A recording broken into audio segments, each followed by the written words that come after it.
Would you look at that? People are already in the chat. It's one of those days. Our typical live stream that falls on the day that I have to work, so it has to start a little later. But we're live now. I see Ben's in the chat. 334 Outdoors is in the chat. Good to see you guys. Steel City Fishing. Another one there. Right on. Let a few people join in. Oh, man, what a... I have had a messed up morning so far. So normally when I have to work a Saturday shift, I don't start till 7. But normally during the week I start at 6. Guess who didn't fix his alarm this morning and showed up at work an hour early? This guy. Yep. So yeah, I lost a whole hour of my morning this morning, and then it was work. So being a Saturday, it was super busy. Lots to do. I don't think I'm actually awake yet. And the day's half over. Grimy, good to see you. Right on. Better than an hour late. No. Saturdays are all overtime. I'll take an hour late. For sure. If I was the boss, different story. But I'm not. So I'm okay with being an hour late.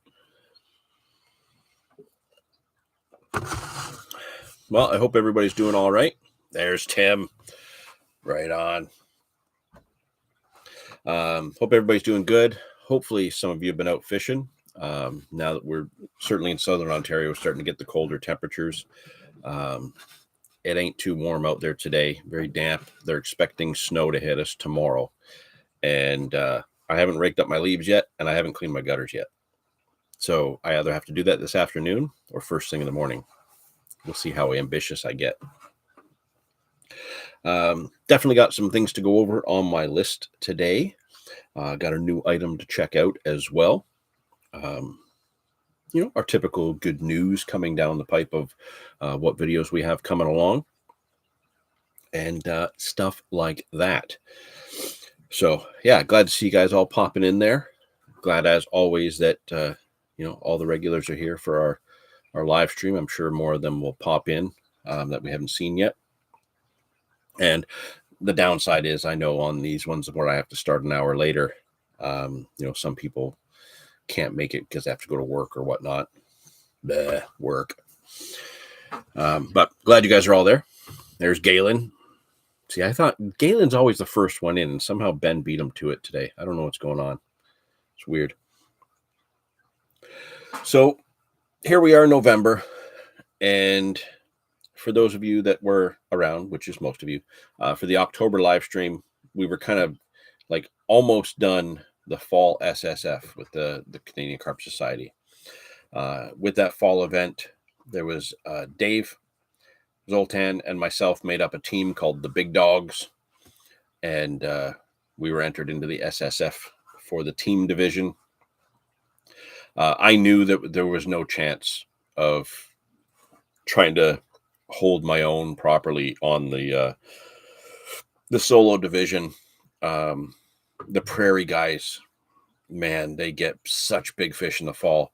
And typically during that same week here in southern Ontario, certainly in some of the spots that we fish, we can get into similar size and be a contender for that fall SSF in the solo division with 30-pound plus fish.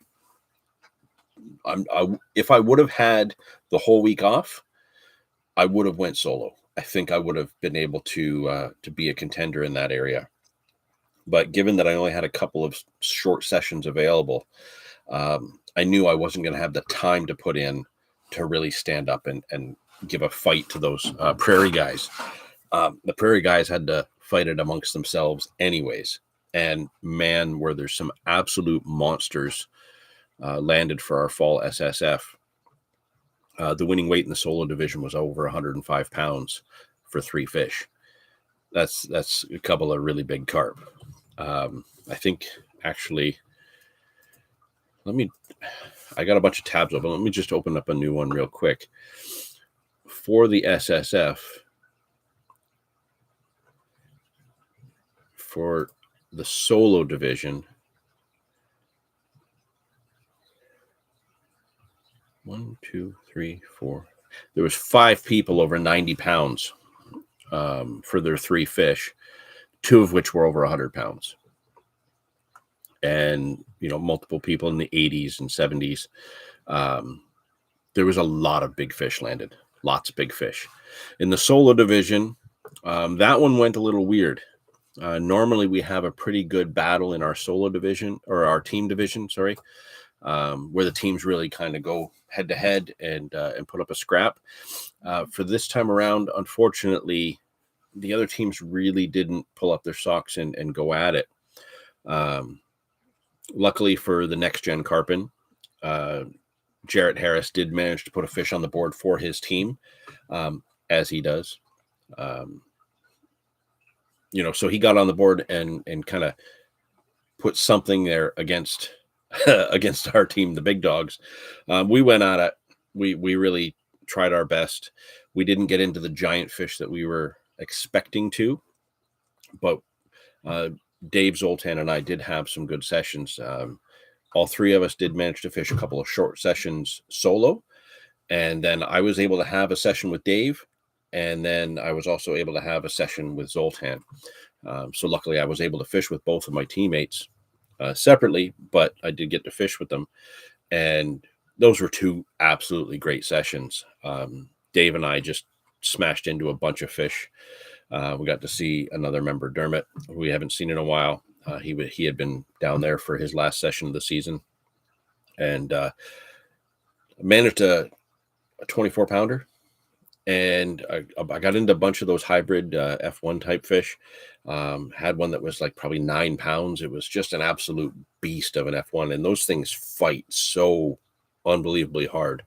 I love catching those. And we only get them in that one spot in that same week every October. So I always go back.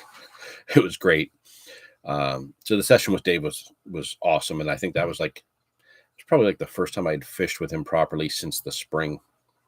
Our schedules have just not lined up properly. So bank time with Dave was great, much needed. As far as the session with Zoltan, I've gone to visit him while he's fishing many times, just as Ben has. But I hadn't ever actually put lines in the water with him. So I went and fished with him at a spot that he had been doing some work on to kind of figure out. It was a spot that I had fished near, but not in that particular swim. And I was blown away at the information we were able to find out in that swim that I had never known about that area at all. And that turned out to be a great session. Zoltan had a couple of fish. I think I had 3 or 4 fish. I think 3 or 4. I don't know. I had a couple of really good fish, one of which was 24 and a half. So I got a half-pound upgrade.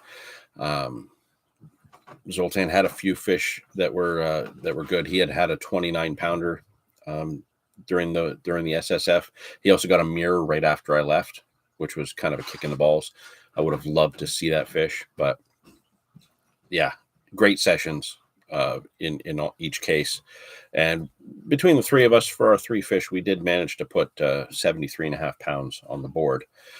So big dogs won the solo division. So that was a lot of fun. Really enjoyed those sessions, having not really done any proper specimen carp fishing most of the season.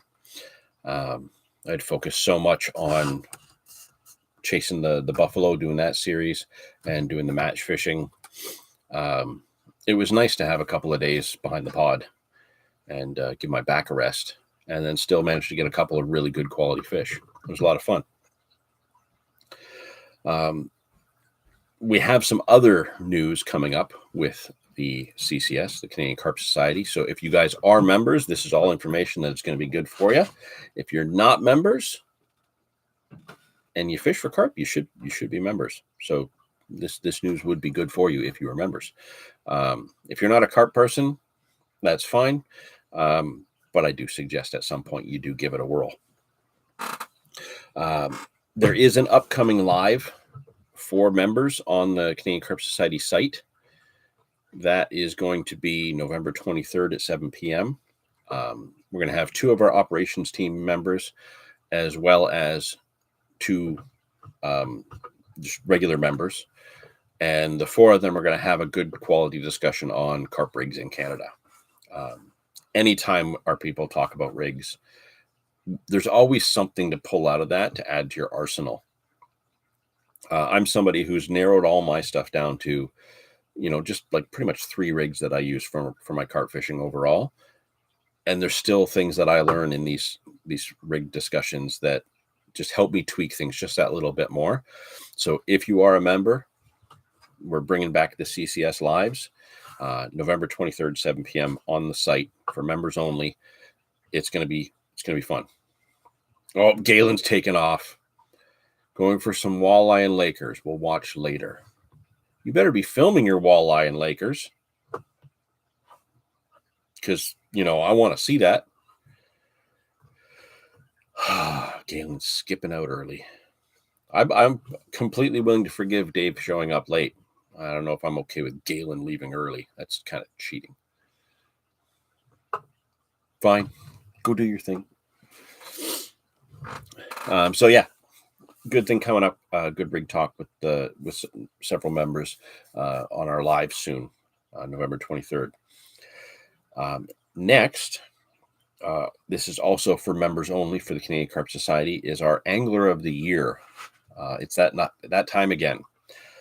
First round of voting has started. And for those of you who maybe are new members, or if you're not members and you want to know a little bit how this works, first round is for you to nominate the people you think are deserving in one of the 5 categories. There's the most improved angler, the mentor, the hardcore angler, the beastmaster, and the angler of the year. Now, the way that this was set up is that if you've got somebody who you think qualifies for more than one of those categories, that should be your vote for the angler of the year. If that way you're leaving those 4 other categories for any other members that you can nominate. So we can be handing out potentially prizes to 5 completely different people. As far as I'm concerned, and the way that, when I initially structured this, before we developed it further into what it is now, the plan was always, if there's somebody who you think is the angler of the year, they encompass all of the qualities of those other categories. So there's no point in nominating one person for most improved angler and angler of the year. That angler of the year should already be there, right? There's always somebody else who's up and coming, who's stepped it up and really improved their game, that can go for that most improved angler. The same goes with the other categories. If there's somebody who's a mentor, they're hardcore, and they're a beastmaster, give them that angler of the year shot. They've really pushed the envelope on those other categories. And then who's next in your mind for those other groups, put their names down. So round 1 goes until the end of November, and get your votes in of people who you think are deserving of those categories. Then once we get into December, we'll set up round 2 of voting, and that's where you choose who you think should actually be that winner. Your votes should technically be the same, but just because you vote for somebody for, say, the mentor, doesn't mean that they're going to make the cut. It's the majority. People who get the most votes in all of these categories in November are the ones that make it on. Usually it's the top 3, top 4. Kind of depends on how the first round of voting goes. So put in the names that you think should make it into those opportunities, and then you'll get to vote for who actually makes it through in the next round. This has been going for the last couple of years, and it's been a big hit. And doing the presentations in January, usually it's myself and Anthony, and we have a lot of fun. I always do up like a nice big board of cheese and crackers and wine and meat and all kinds of goodies. And I snack it up here in my tux while I go through the categories with Anthony, and we talk about the improvements of our carp community over the year. It's a lot of fun. It's a great time. We do that live in January, and I'm actually really looking forward to that. That's always a fun evening. So if you are a member, get voting. Let's get some names on the board there. There's been a few votes that have been submitted already. Let's get more of them going and get some names on the board, and show our love for our fellow members and our fellow carpers. If you're not a member, that might be something that interests you and makes you, finally tick things over and join up. We watch our members all through the year, and you're voted on by members. None of us decide who gets in there. The rest of our members do.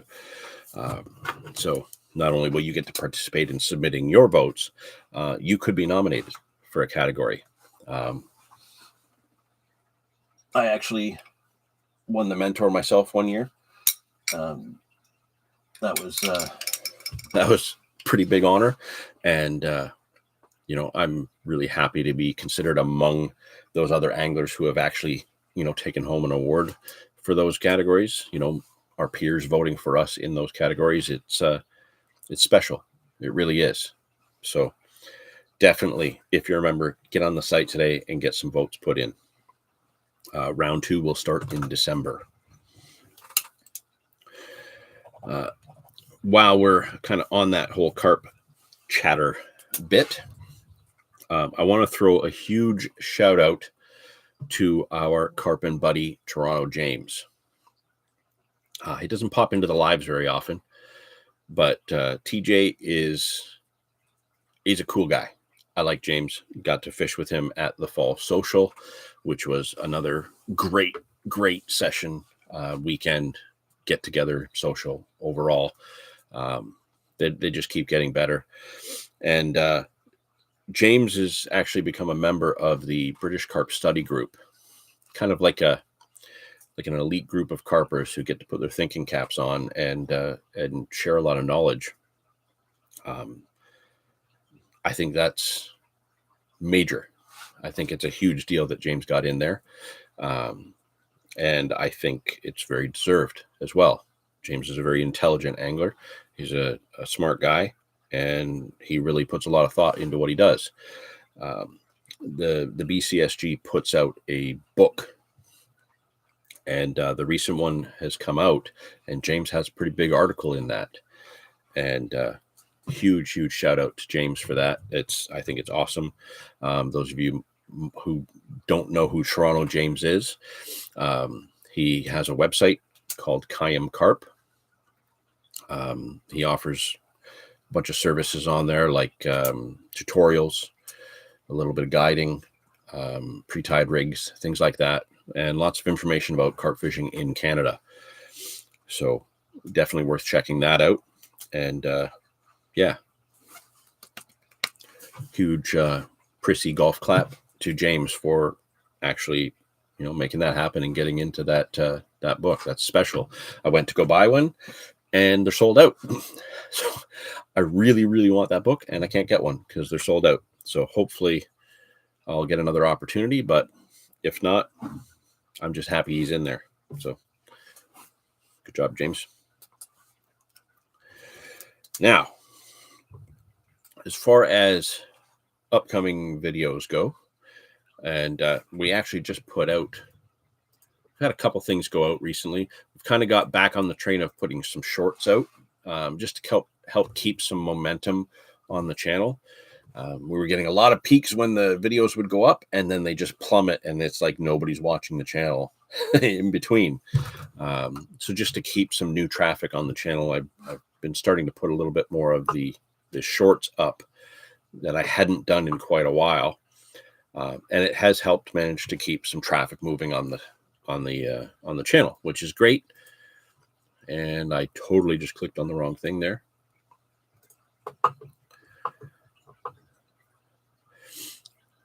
Now, with the shorts that we've been putting out, we've actually had, that one's not released yet. I'll get to that in a minute. I think we talked about, no, we didn't get to talk about this yet.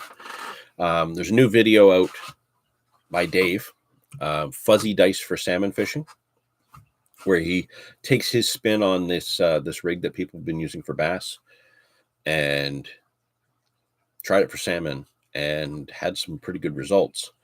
That video has been pretty well received. Honestly, I think it's cool. It's a neat concept. He tried it. It worked. I'm going to try it. Get my my attempt in there. I'm really hoping I can get a salmon before it's too late. I lost one last weekend. But if you haven't seen that video and you're into salmon fishing, check that one out. Fuzzy Dice for Salmon Fishing. It's another one of Dave's vlogs. Oh, Ben's back. Yeah, he's only missed the last 21 minutes, but it's fine. Totally fine. It's okay. Galen already left, so yeah, it's all right. You're cool. Yeah, check out that Fuzzy Dice for Salmon. It's actually a cool video.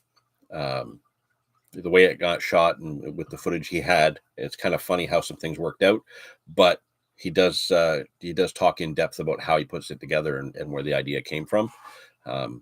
Check it out. Try it. Obviously it worked.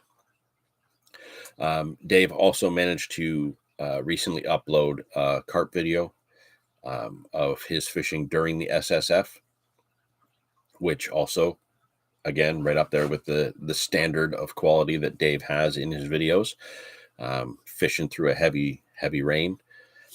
So another one that's really good and worth checking out. We still have part 2 of my Chasing a Buffalo to come out. That was going to go out on November 1st, but the edit is taking longer than I had expected. I was able to get 5 hours of footage down to just over 2 hours, and I'm trying to shake off another half hour at least, if I can. I've cut out a lot of fish from that session because it was a really good session. And so, yeah, hopefully that one will come next week, I think. I've got to finish getting through the rough cut and then just kind of patch it up, throw some music on. And yeah, the next video potentially will be the part 2 of my buffalo hunt. Again, as I mentioned last month, the only thing that's going to bump those carp sessions, or in that case, the buffalo sessions, will be the kind of the trout and salmon videos as we put them together, just because that's what's relevant at the moment. That's what people in our area are fishing for. And a lot of people that follow our channel are heavily fishing the salmon and the trout right now. And we just like to try and get those out when people are fishing for them, because it's such a narrow window each year. A couple more weeks, salmon will be pretty much done, and it's going to be into the browns and the rainbows hardcore. There's not much point in putting a salmon video out after the salmon are done. It's going to be another year before anybody gets to try it. So if the buffalo video doesn't go out next week, it'll definitely be coming down the line. Like I said, there's 3 more episodes to go with that series, and we've got all winter. There's going to be a point where the trout stop biting, the ice fishing kicks off, and we're in that transition point where it's hard to put a video together. So that's when some of these videos might kind of get bumped down the line too, but they're coming. There is one that I haven't watched yet, but it's in there. Dave recently did a little bit of a purchase, and he's done an unboxing video of a bunch of stuff he got for Steelhead. That is about a half an hour vid. That's going to be coming up very soon. So we'll see how my edit goes on Buffalo episode 2. It might get bumped with that one, or I think him and I actually have a session coming up. I think I had to book a day off work to line my schedule up with Dave, so we could be out filming for trout very, very soon. I got to check the calendar. So lots of stuff happening. lots of stuff happening, lots of videos to come along. And like I said, we're sneaking the shorts in between. A couple of the carp releases that I had during the SSF. And for those of you who have been watching my recent salmon session that I had last weekend, before the sun came up, I managed to get walleye on a spoon. I had salmon all over the place in front of me. I was bottom bouncing. I was drifting with the float through like even in the dark. I wasn't getting bites. So I started fishing deeper with a spoon, ignoring the fish that were right in close in front of me. And I got a whack and it was like, boom. Yeah. Okay. I'm in, got something small. Maybe it's a little brown. Maybe it's just a little jack salmon. No, it was a walleye. So that short just went out this past week. If you haven't seen it, check it out. It's in our shorts list. It was a nice walleye. I was quite happy to get that. When I try to get walleye, can't seem to do it. By accident, get tons. So that was a lot of fun. I caught my first buffalo this year as well. It was unexpected. I was stoked. Awesome. Chasing the buffalo this year was a lot of fun. And I bumped into a number of other species of fish that are on my list that I saw swim by that I didn't get. So as I mentioned, I think a few months back, each year now there's going to be one of my bucket list fish that I'm going to tick off, and I'm going to be doing a few videos while I try to get those. So stay tuned for those for next season. But yeah, that session last weekend, I hit the whirlpool. I got that walleye. Sun came up. It's packed. There's people everywhere. And the spot I was in, I was kind of in that spot in anticipation of the water coming up. And I had forgotten what day it was. And it was the day every year where the water stops coming up. So instead of the water coming up and leaving me with a really good drift for the rest of my session, the water stayed down. Water was pretty stagnant. I didn't really get a good drift or a proper drift. It never really set up the way I needed it to. So it ended up being a bit more of a strain than anything else. I did move down a bit to get into some more moving water, and I did hook one. I started drifting the float a little bit closer in to kind of get closer to the structure, and I was drifting it up to a rock that the current then broke around, and I did manage to hook a salmon on the float, and it just bulldogged out into the current straight down, and I just held on while it was going. And yeah, there was nothing I could have done. It ended up coming off, unfortunately. So just like last year so far, I've hooked one fishing a bead under a float and lost it. I may not get another chance at the salmon this season. We'll see. But I'm going to get one again at some point. It's going to happen. But man, the browns and the rainbows should be getting crazy anytime. Better late than not making it all. Dave Newman's here. Man, everybody's piling in. Where's Doug? So yeah, I hooked salmon, lost it. I have footage of me hooking the salmon and losing it. Actually, the thumbnail of this live stream is me fighting that fish right before I lost it. That was a bummer. I don't know if that one's going to make it to be a short or not, because nothing happens. I lose a fish. It's not really exciting news. But yeah, that happened. That exists. Oh well. I am mega excited for browns and rainbows this year. I really kind of got back into the swing of things last year, chasing those fish for the first time properly in a long time. I proper got the buzz back for fishing for trout. So I don't actually know 100% when my next session is. Probably not tomorrow, and probably not next weekend. So it might be during the week after, when I booked a day off to fish with Dave. So I might have to wait a little bit still, which really makes it even tougher to try and get a salmon, because going to be done. But, you know, getting a nice colored up brown, even when they're small, it's hard to beat that. And if I can get into a batch of like nice chromed up acrobatic rainbow, I love to see steelhead jump. I really do. And I'm really, really looking forward to that. Now, last year, for those of you that did see the brown trout video that I did, fishing tube jigs in the dark for browns, that kind of became my go-to brown trout bait last year until I switched over onto Dave's tactic of the drop shot. And then I just kind of bounced between the tube jig and the drop shot throughout the later part of the fall and into the winter last year. And that got me rainbows and browns quite well.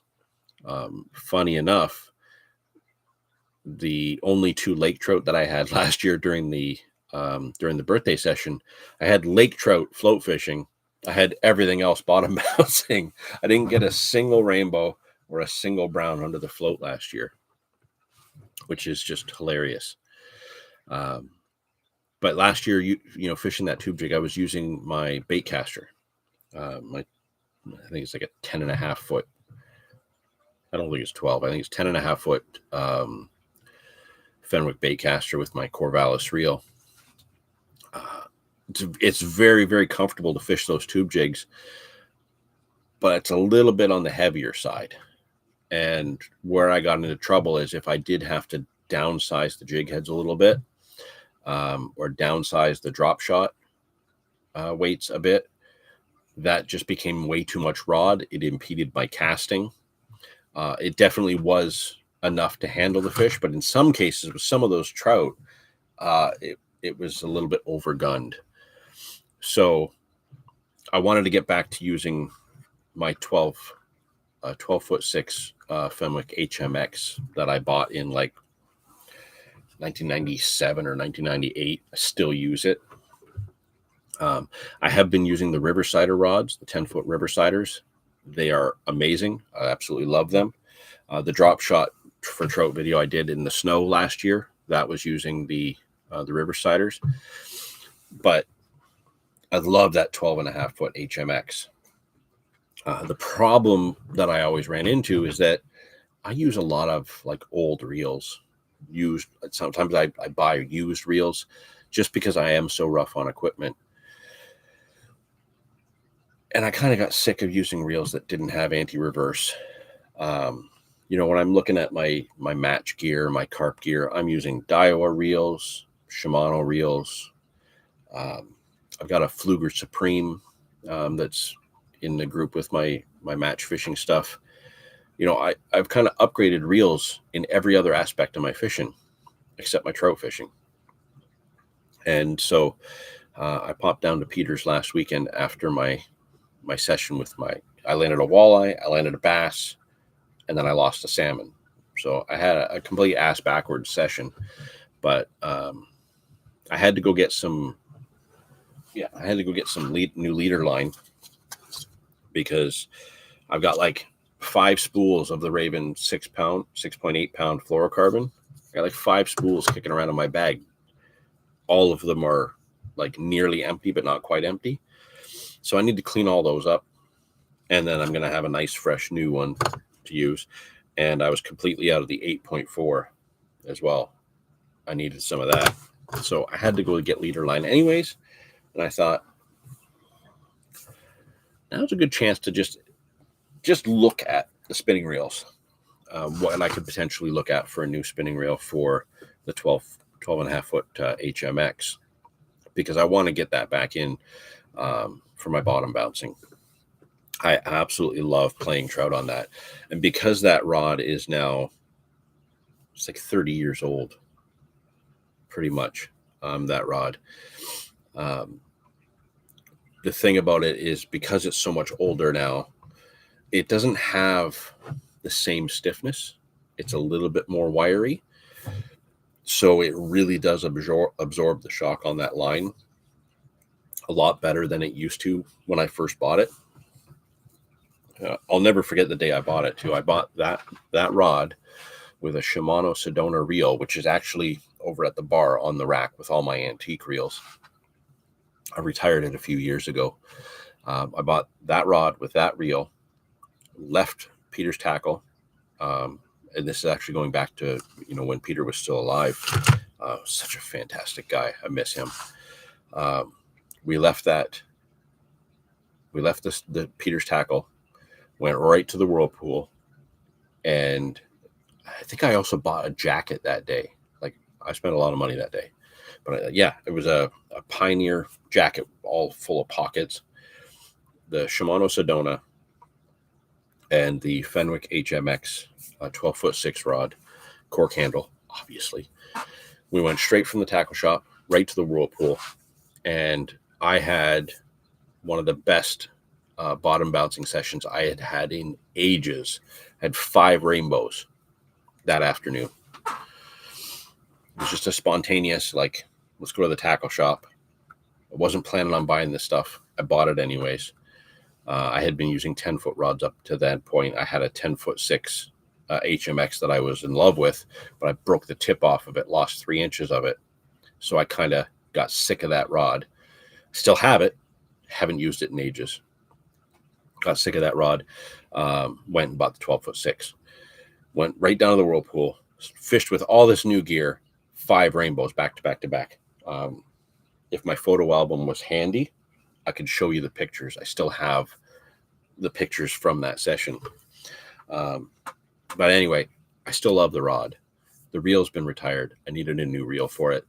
The last few times, certainly for last season, when I did use the rod, I had an old Shimano TX 2500 on it. No anti-reverse. The reel's as old as the rod. And it was like their low-end reels at the time anyways. So I needed an upgrade. So I looked at reels. I looked at some of the Abu Garcias, and I looked at the Shimanos, and I also looked at a couple of Daiwas. The Shimanos and the Abu Garcias were way outside the price range that I'm going to spend on a reel. Just like I said before, I don't like putting a ton of money into equipment because I'm so rough on it. I don't look after my gear the way a lot of people do. It's not practical to spend $500 on a reel when I could potentially be throwing it in the sand, in the water, the first time I use it. I could be ruining it. I don't typically want to spend more than, I don't like going more than $200 for a reel. I do push the envelope a bit and spend more on my reels than I do the rods, simply because that's where all the work gets done. That rod is an extension of your arm. How you play that fish, it all comes down to, what you are doing. But if you don't have something with a good drag system and, good castability, good pickup ratio, everything you're doing becomes 10 times harder. And I ended up, because I like my Pflueger Supreme so much, when I was comparing the reels, I kind of narrowed it down to a Pflueger President and a really nice one from Daiwa. But the Daiwa reel was like feather light. Like you couldn't, it didn't feel like you were holding anything. I don't like that. We got the other Dave popped in. Good afternoon. Good to see you there. So, that's different.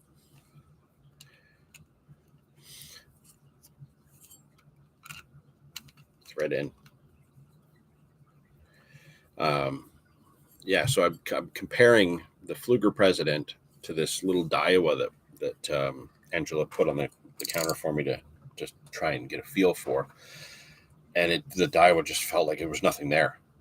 I genuinely don't understand how people fish with things that don't feel like there's anything there. I need to have some substance. I like heavier reels. And typically I also like to use heavier rods.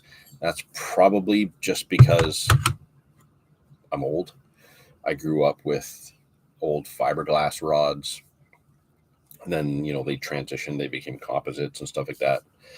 Before rods got to be the really light carbon that they are now. Like rods and reels weigh nothing, all super light aluminum and carbon and all this stuff. And I like to actually like feel what I'm using. That's a big deal to me.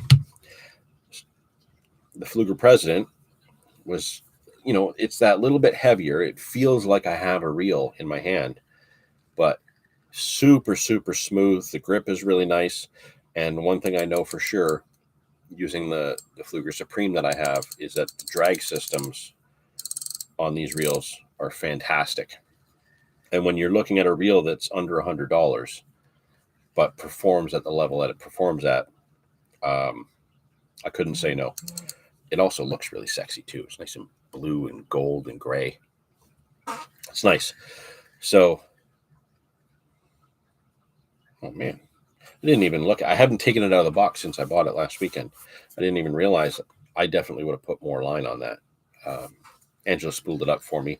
And there's like 300 yards of 8-pound test on here. It's ridiculous. I would have went a little bit more just for castability, but I'm excited. That's going to go on the 12.5-foot Fenwick, and the next session out, I'm going to be using that instead of the big bait caster, and I'm going to try and enjoy the trout battles a little bit more.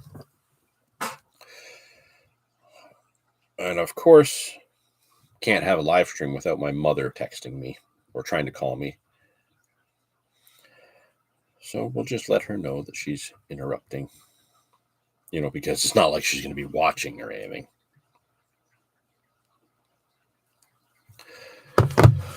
Oh. So I've been rambling there. Oh, look at that. Even at the little P on the handle. The P for Fluger makes perfect sense. I've got some really old Flugers over in the antique collection over there. Like really old ones from like the 30s, I think. But yeah, super excited. What are some of the specs on that I can't see? 10 ball bearings, graphite body and rotor, stainless steel, oil felt drag.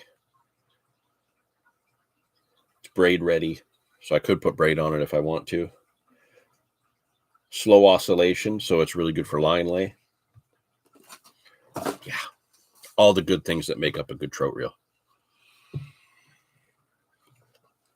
In fact, that would make a really good walleye reel as well. But walleye give up too easy. I like stuff that put up a fight. Now, I did ask before I got into my long ramble there, has anybody else been out? Anybody else caught anything lately?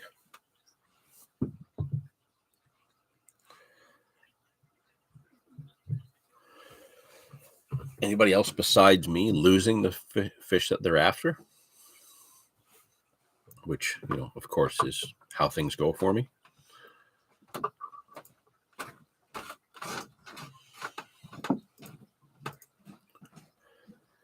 Dave, scouting and doubting. Yeah, I did a fair bit of scouting as well. The reason I ended up at the Whirlpool last weekend is because the spot I wanted to fish had absolutely nobody else there, which would normally be good. But this time of year, even during the week, I would have expected to see anglers there. I shot down and took a look after work, and yeah, there was nobody there, no fish rising. I sat there for about 15 minutes, and you could see the tracks in the mud that led into the spot. Everybody walked in the same path, stopped at the same spot, obviously watched the water, and then left.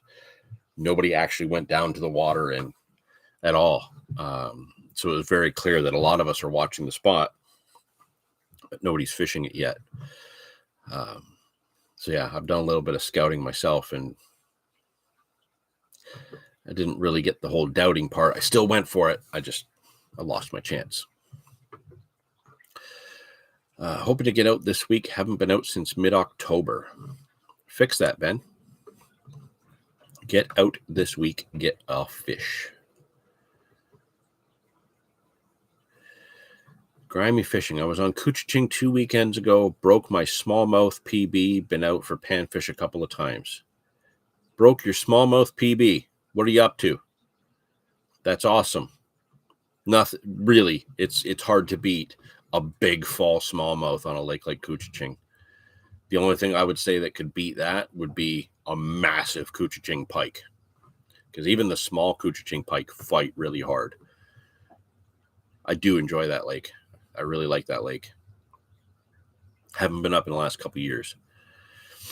Tim was out yesterday, had 4 carp and a small rainbow trout. Wicked. Weird how that works. I did a video a few years ago at the Park Lake where I was stalking carp, and I ended up getting a little rainbow trout the same day. I think it's right at the end of the video. It's weird, but I've had that happen a lot, where I've had carp sessions that have been carp and trout in the same day. Like, thinking back, I could probably think of at least a half a dozen times I've done that. That's wild. Dave Newman, out tomorrow, snow, rain, bring it on. Yeah, but you set up like a city. Like, it's like Union Station when you're fishing, Dave. It's like you got shelters and TV and radios and everything. You'll be plenty comfortable. Hopefully you get into them. Finally hit 3 pounds. Been close so many times, but in the last several years. Next goal, 4-pounder. Dude, good for you. That's awesome. My PB smallmouth is just like a few ounces over 6 pounds. I'd have to try and find my notes of what the actual weight was. It was so long ago. I just noticed a pile of dust in the corner of my desk. I'm not sure where the photo is. I think it's somewhere on one of the hard drives. Going back to 2015, I think. Fishing at a spot. I had access to a private spot along the shore of Lake Erie, where I met up with a couple of friends, and we were able to just pick off a couple of really big smallmouth, and I got my PB of just over 6 pounds, which, my God, that is a massive smallmouth. I broke the 3-pound mark when I was in my late teens during an actual fishing, like a bass fishing derby. And it was like 3-pound 12. And that was like, up to that point, that was like huge jump for my PB, which, like, I don't even think I had broken 2 pounds at that point. And then I get this 3-pound 12, and I entered it into a tournament, and I thought nothing of it. It was my only entry. And like 2 weeks later, I get a phone call that I finished 16th place with my one fish, and I won like $100 worth of tackle. It was awesome. Yeah, and then that was my PB for 20 years. And then I got that 6 pound and couple ounces, which was just mega, absolutely mega. So if you hit 3 pounds finally, that's awesome. I'm happy for you. Your next goal is 4, and it'll probably be bigger than that. I think your next big smallmouth, you're going to skip over 4 altogether, and you'll probably get into the 5-pound mark. There's some big smallies out there, and you know, if I had to choose for a bass to fish for, as much as I love fishing puddles for largemouth, they give up. All the excitement with largemouth is just in the bite. Smallmouth fight. They're so scrappy, and it's really hard to beat a good smallmouth battle. Like, I put that right up there with a good steelhead battle. Smallies are awesome. So good for you. That's awesome news. Awesome. I'm happy about that. Is it? Did you post a picture of that yet? Now that I'm thinking about it.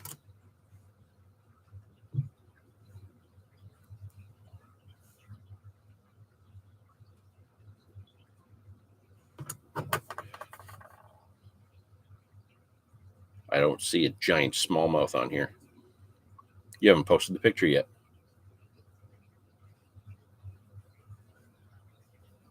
Or is that it there?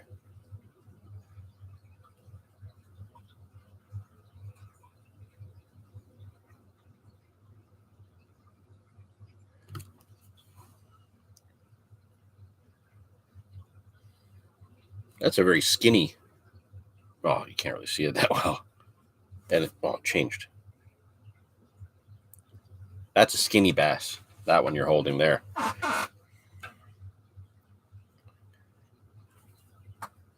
I did see this one, though. That was a nice perch.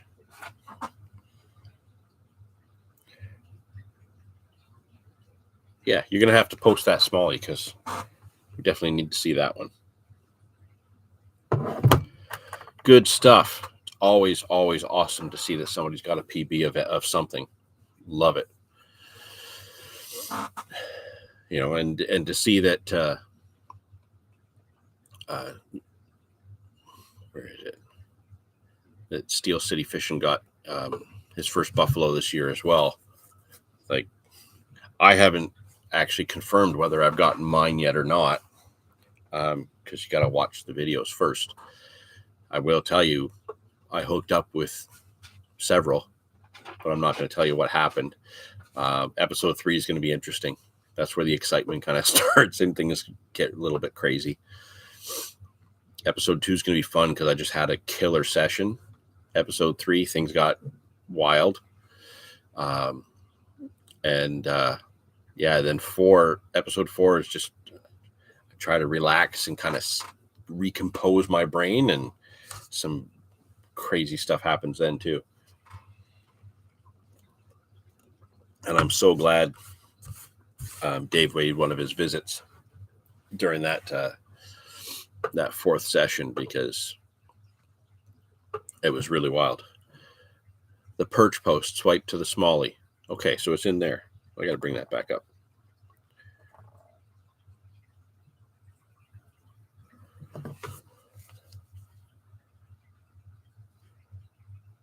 All right, on. That's a really clean looking smallie. It's probably too bright, but that's a nice fish. Yeah, if you guys aren't following Grimy, there he is right there. Grimy Fishing on Instagram.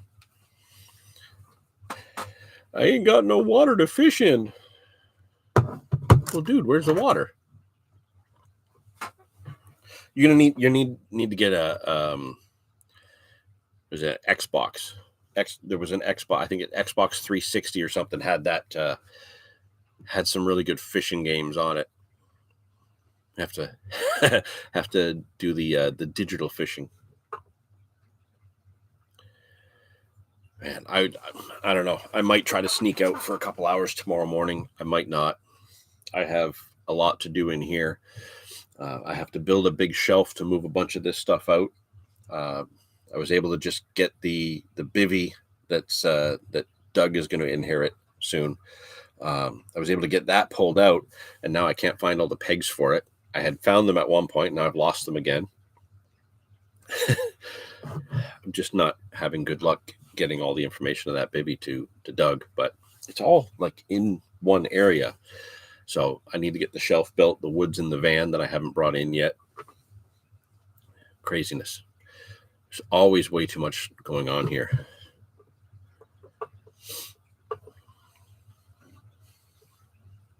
Well, it's good to hear. You guys are getting out. You guys are getting into fish. Dave Newman, he's kind of always getting into fish. We don't need to cheer him on as much. You have that game on your PC and you suck at it. Well, Ben, newsflash. Art sometimes imitates life, my friend.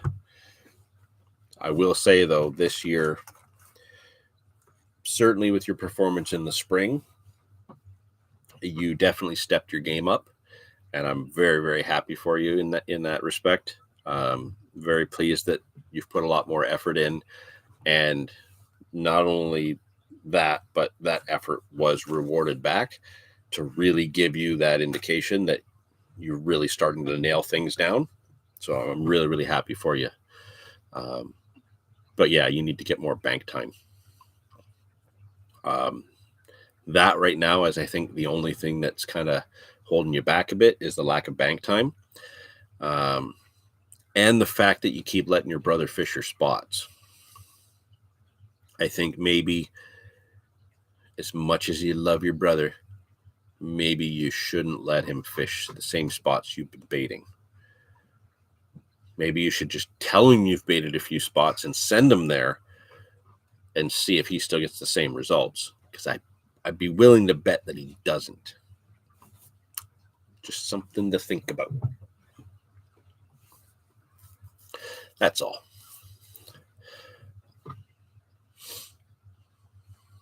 Speaking of video games, I might fire one up this afternoon. I dug out the old N64 the other day. Man, those graphics sucked. I've got my Super Nintendo here with my old Super Black Bass. That was a game I spent many of teenage years on, and I was good at that one. Still have a lot of the codes that I saved that I could go back and play on some of those rounds that I played 30 years ago, 35 years ago. Pretty sure I outfished him anytime we fished together this year, except that he got all the bigger ones than you, if I remember correctly. But remember, I gave you good advice.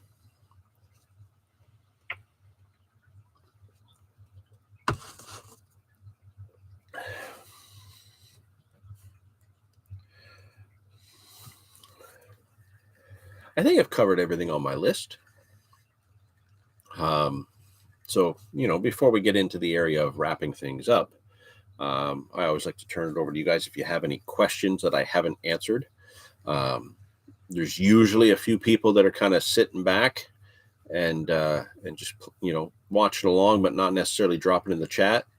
Definitely the floor is always open. If you guys want to drop a question into the chat, absolutely feel free. You're very welcome to.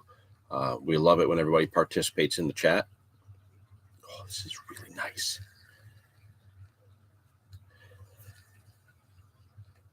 You know what's messing it up?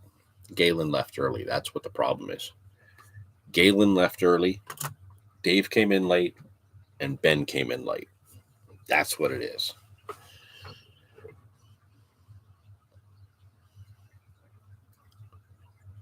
What's that button do? Oh, clicked something. Oh, I can start a poll? Didn't know that. Actually, I'm probably going to put a community poll out to you guys at some point soon. Got some ideas in my head that I need to kind of bounce around. I am hoping to talk about another challenge idea to have with Dave.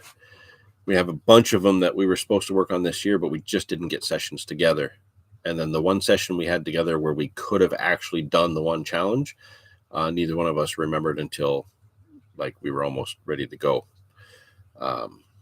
which would have been funny because I would have won. So maybe it's best that we didn't. We definitely have a bunch of challenge ideas that we need to do. And I come up with a new one the other day that can go, like we could do it for any species, kind of working on like a little bit of a point system. I think it could be a lot of fun. Up until last year, I don't think I would have tried it against Dave.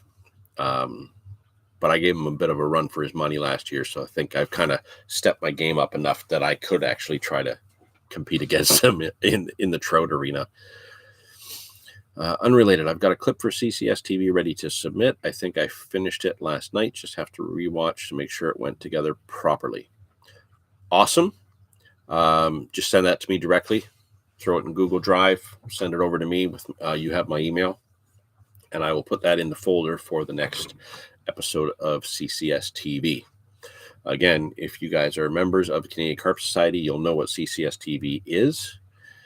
If you're not members, you can go to the Canadian Carp Society YouTube channel and see some of our original episodes. Like I think 1 and 2 are available to the public. Episode 3 should be going public at some point. It just hasn't been released yet.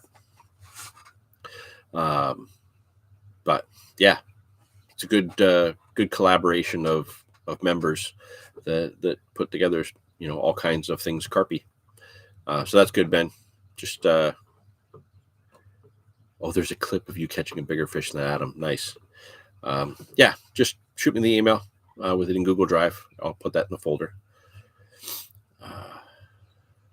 334 hours. Just caught back up. The water is evaporated, and Russian Fishing 4 is the goat of fishing games.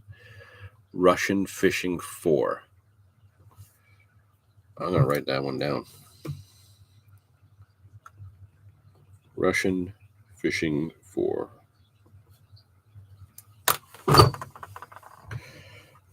I'll look into that.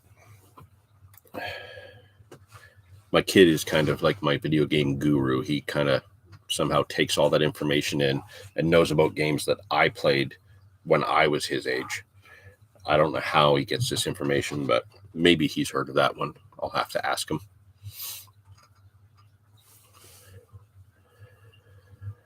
There we go. We've passed the 1 hour mark.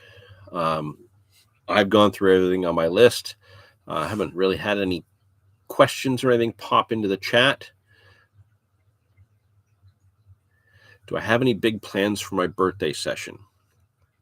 As it stands right now, there is some chatter about potentially lining things up with Doug, as he has the same birthday up in his area. Now, weather-wise, we don't know what the weather is going to be doing at that point. If the weather is going to be bad, I'm definitely not traveling outside of my area. So logistically, there's a bunch of things to kind of go over and work out for the birthday session. What could potentially happen is it might end up being a two-parter. Potentially, there could be another attempt at the Grand Slam with Dave. The attempt last year, I got a lot of feedback on that one. There was a lot of messages that came in after that one with just how close we got to having a double Grand Slam. There was a lot of feedback about wanting to see us go for that again. And we have ideas of how we can trim that down, change up the schedule with the way we split up our day to try and make that happen. With my birthday falling on a Thursday this year, what could potentially happen is there could be part of it where Dave and I try to tackle the Grand Slam again, and then there could be another part where on the following weekend I'm able to fish with Doug. But the thing is all three of us have different schedules, so there's going to be some logistics that we got to work out. I don't necessarily know what fish we get to chase up in Doug's area, because he's about 2 hours away, 2.5 hours away. I don't mind popping up to that area because I have other people that I know and other things I can do in that area as well while I'm there. My wife's company that she works for here is based out of there, so she's there all the time. She's actually there way more than I am. So I've got to do some discussions with Doug about kind of what we get to chase in his area, and schedule wise, I got to discuss some things with Dave, and then we're going to kind of work out a plan. There's a little bit of up in the air right now with the birthday session, but we'll see. There's the potential for a bunch of different things to happen. But yeah, Doug reached out last year about doing it, the birthday session together. We both have the same birthday, so I think that's going to be a cool idea. Obviously, we want to be able to get into some fish, so that's going to be important. We don't want to have a birthday session blank. So we're going to work all that out. I'll talk to as we get a little bit closer. I got a couple of busy weekends coming up, but we'll get in touch with Doug. We'll get in touch with Dave. We'll work it all out and see what we can do. But yeah, that's coming up real fast. That's actually, Ooh, it's a month away. Today's the 8th. So yeah, from the 11th, it'll be a month away. That's crazy. Oh man. That means we're only like 6 weeks from Christmas. I haven't started Christmas shopping yet. Hey, what's up? How's it going? Did I miss much? Victor, sorry, you missed the whole live stream. You pretty much missed everything. On the upside, you can always watch it back after. So that's good. But we're glad you popped in when you did. Like I said, I love it when you guys do manage to make it into the chats. Sometimes you're late, sometimes you're early. You know, our schedules don't always line up, right? Like this is a week that I'm an hour late because I had to work today. So it's just the way it works. We don't always line up, but I'm glad we all get to kind of pop in and have the chats that we do each month. What I need to do is every now and then get back to doing just the random live streams kind of out of nowhere on the weeks that we don't normally have videos or whatnot. We haven't had any random ones for a while. So we'll see. The biggest trick is like when I have time where I could do a random one, I'm always somewhere where there's no signal. That sucks. Because it's always a spot that I'm really comfortable or I'm getting into fish. I'm like, it'd be so good to do a live right now. And I've got like no signal and I can't even text home to see how things are going here. You didn't miss a terrible amount, Victor. We just went through kind of how things have gone with the CCS lately, what's kind of happened, what's coming up. Getting ready for trout and salmon. Fishing's almost winding down, but trout's going to be picking up really quickly. Got a new reel. Fluger President. I think this was the size. What was the size?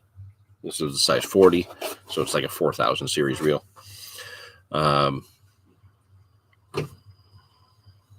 Yeah, we got some good stuff coming up as far as what's coming up on the channel. Yeah, there, you're pretty much caught up. That's about the extent of it. Grimy got a new PB Smalley. That's in the chat. It's on his Instagram. You see the perch post, swipe right, boom, Smalley. Everybody else has been getting out or about to get out.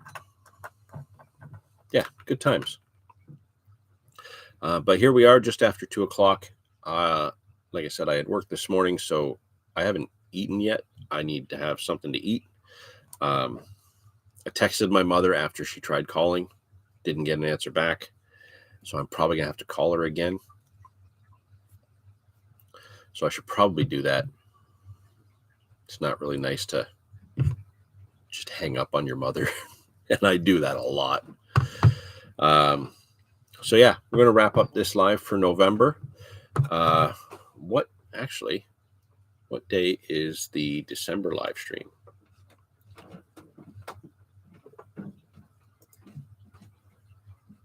The December live is going to fall on the 13th of December. Interesting. 2 days after the birthday session. There is no way I'll have the birthday session edited for that in time. So the birthday session will probably come out on the 20th, right before Christmas. But the 13th is the Saturday. I wonder what the signal's like up where Doug is. Maybe we get Doug to do a live. We'll see. But for now, lots coming up. Birthday session coming up way faster than I thought. And yeah, the December live will be on December 13th. That one might happen from the bank, as long as it's not too cold, I guess. Yeah, we're going to see how that goes. So yeah, thanks everybody for dropping in and hanging out. Appreciate it. Always great to see us. Yeah, I'm gonna finish my coffee. I'm gonna have something to eat. And I'm probably going to have a nap before I do anything else because I'm old and I'm sleepy. So, yeah, great to see everyone. Thanks for joining in, and we'll see you all again in December.